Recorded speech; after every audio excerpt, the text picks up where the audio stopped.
Oi, pessoal! A gente vai agora para nossa terceira aula, que é sobre pirâmides ecológicas. Na aula anterior, vocês estudaram sobre cadeia alimentar e a gente vai relembrar algumas coisas. Eu creio que vocês viram durante os estudos dois termos, que são os seres clorofilados e não clorofilados. Não clorofilados. Esses seres clorofilados são seres que produzem fotossíntese, ou seja, que fazem fotossíntese. E quem são esses seres que fazem fotossíntese? São as plantas, né? Esses seres clorofilados, eles também são chamados de autótrofos.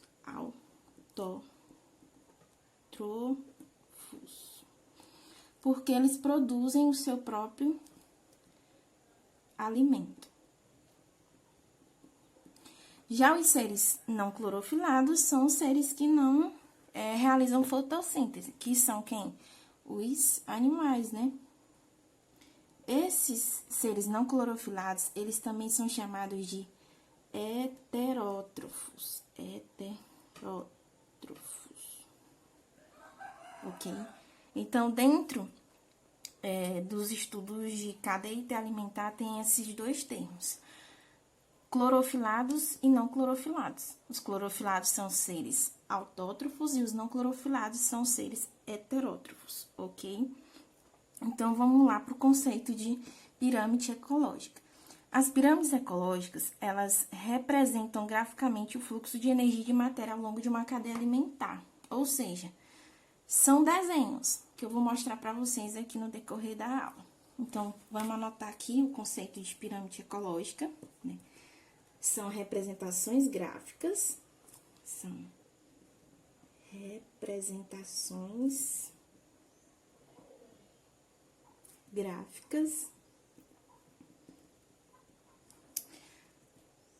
do fluxo de energia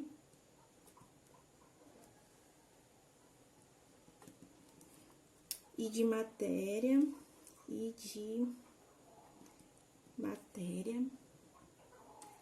ao longo da cadeia alimentar.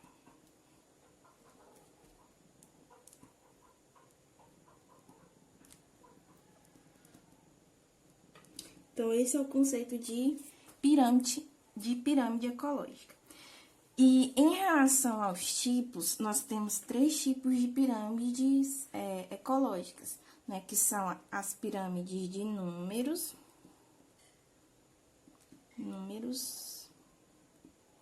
as pirâmides de biomassa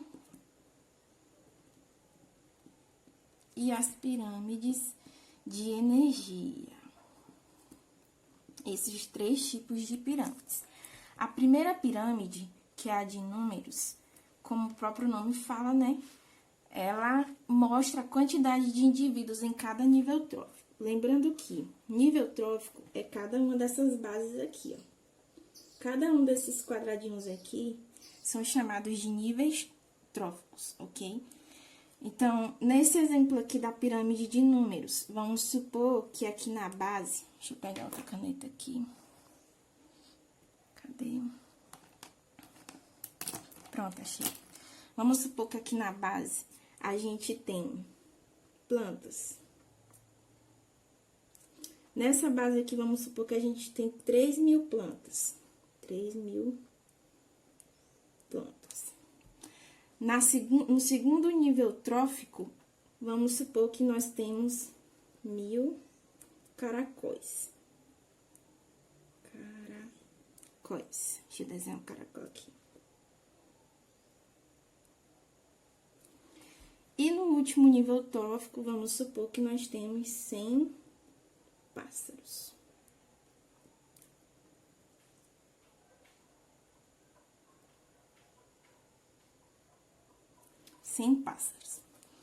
Então, na pirâmide de números, vocês sempre vão encontrar a quantidade de indivíduos de cada nível trófico. na primeira base, né? A gente tem os produtores, que são as plantas. Lembrando, gente, que os produtores sempre vão ser as plantas. Produtores. Sempre vão ser as plantas. Então, a gente tem 3.000 plantas, 1.000 caracóis e 100 pássaros nessa pirâmide de números. A pirâmide de números, ela também pode aparecer invertida, que é nesse segundo desenho assim, nesse desenho aqui. Mas como assim, professora? Como que ela é invertida? Ou seja, o nível menor pode ser na base, né? E, ó, vocês podem ver aqui que nessa representação aqui, ó, na base a gente tem um nível trófico bem pequeno. No segundo nível, ele já é maior do que o último nível. Vamos para um exemplo para vocês entenderem melhor aqui. Então, vamos supor que aqui nesse nível trófico a gente tem uma árvore. Nesse segundo nível trófico, nós temos 200 insetos. E no terceiro nível trófico, a gente tem 20 pássaros. O tamanho desses níveis aqui, dessas bases, vão ser de acordo com a quantidade de indivíduos que a gente tem em cada nível trófico. Como aqui na base, quem é a árvore? A árvore é um ser autotrófico, né? Ou seja, ele é um ser que produz fotossíntese. Essa árvore, ela vai servir de alimento para 200 insetos, que são os consumidores primários, né, da árvore. Depois, esses insetos, eles vão servir de alimento para 20 pássaros, que são os consumidores secundários. Se tivesse outro nível trófico aqui em cima, vamos supor que a gente tem um outro nível aqui.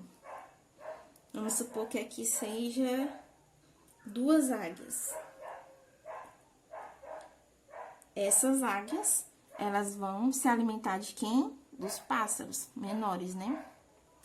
E aí, essas águias, elas seriam os consumidores terciários.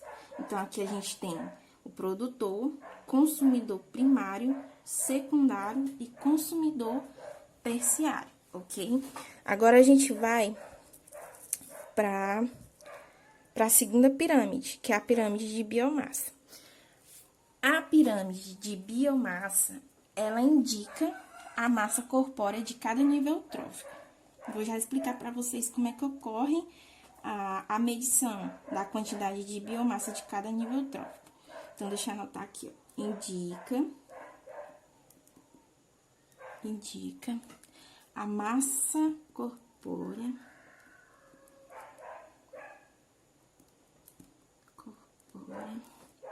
de cada nível trófico.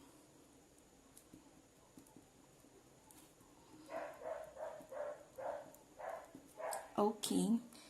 Essa massa corpórea, essa massa, né? Ela vai ser representada em gramas. Deixa eu colocar aqui. Vai ser representada em gramas por metro quadrado. Como é que vai ocorrer essa medição de biomassa? Os ecologistas, eles fazem a seguinte forma. Eles pegam uma determinada área. Vamos supor que aqui é um terreno cheio de árvores, né? E aí, eles vão pegar esse terreno e vai dividir esse terreno em metros quadrados. Vamos supor que cada quadrado desse aqui tem 1 metro.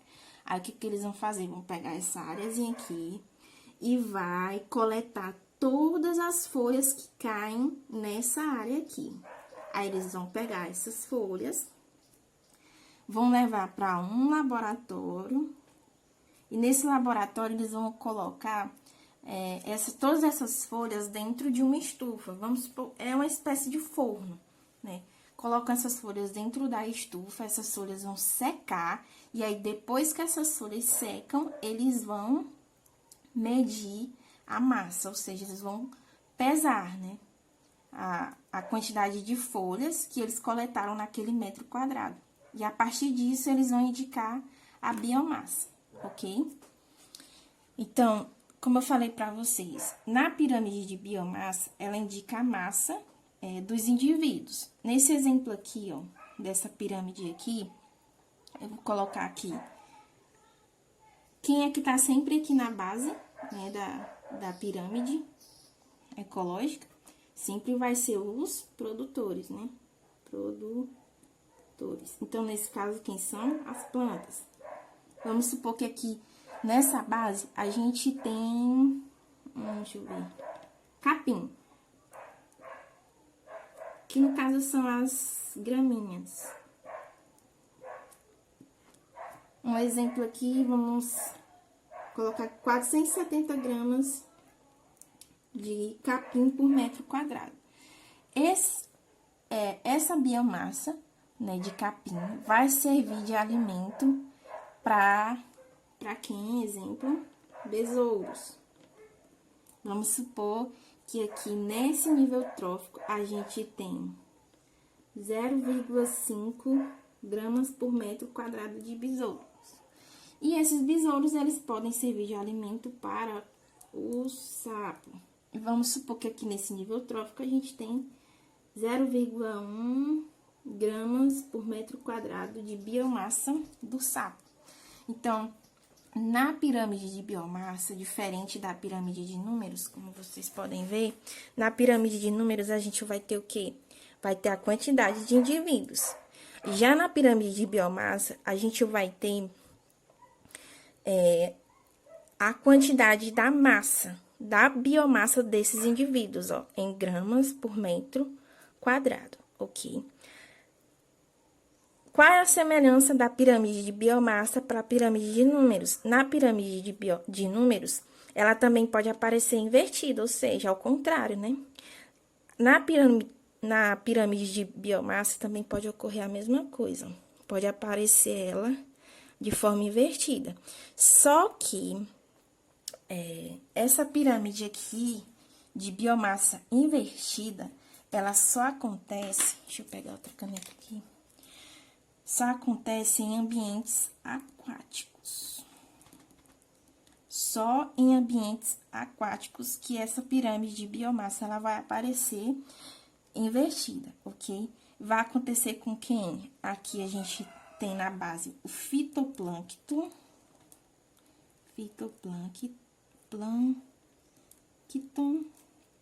e aqui a gente vai ter o zooplâncton, ok? Quem é o fitoplâncton? O fitoplâncton são seres microscópicos, ou seja, bem pequenininhos, que realizam fotossíntese dentro desse ambiente. Fotossíntese. E os zooplâncton são os seres que não realizam fotossíntese, peixes, entre outros animais. Então, por que nesse tipo de pirâmide aqui, ecológica, né, de biomassa, a base é menor do que o outro nível trófico, o nível trófico seguinte?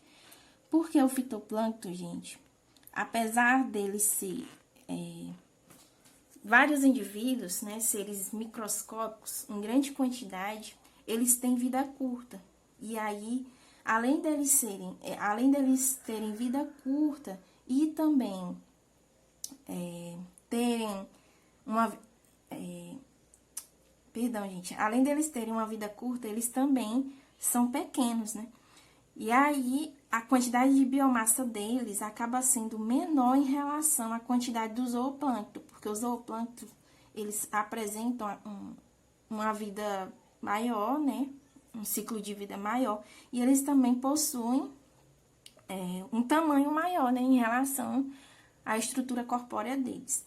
Então, a terceira e última pirâmide ecológica é a pirâmide de energia. Essa pirâmide de energia aqui, ela é a mais comum. É o tipo de pirâmide que costuma cair mais nos vestibulares, principalmente no Enem. E aí, na pirâmide de energia, o que a gente tem aqui, ó? Ela não existe na forma invertida, não tem pirâmide, não tem na forma invertida.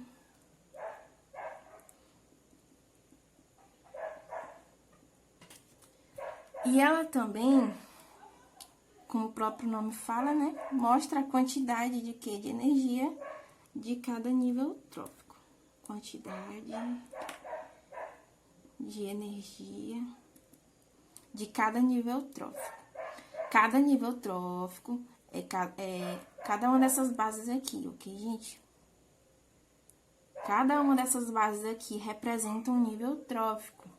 Então, vamos lá para o exemplo. Então, voltando aqui, como é que é medida essa quantidade de energia? Antes da gente ir para o exemplo. Essa quantidade de energia, ela pode ser calculada em gramas por metro ao quadrado por ano, ou em quilogramas por metro ao quadrado por ano, ou em quilocalorias por metro ao quadrado por ano, ok? Então, vamos para o nosso exemplo para a gente entender melhor. Vamos supor que aqui na base a gente tem quem? Os produtores, né?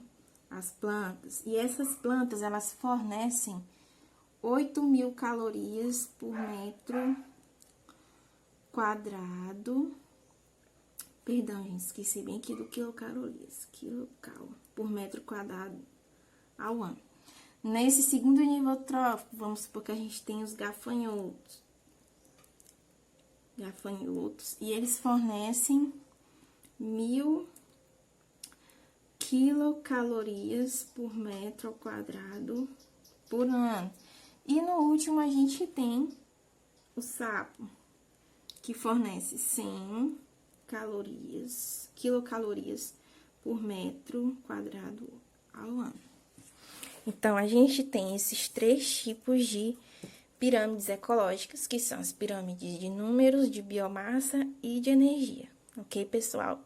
Qualquer dúvida, vocês podem estar mandando mensagem, tanto no Instagram, no WhatsApp, ou lá no Google Sala, ou pode estar fazendo comentário aqui também no vídeo. E até a próxima aula!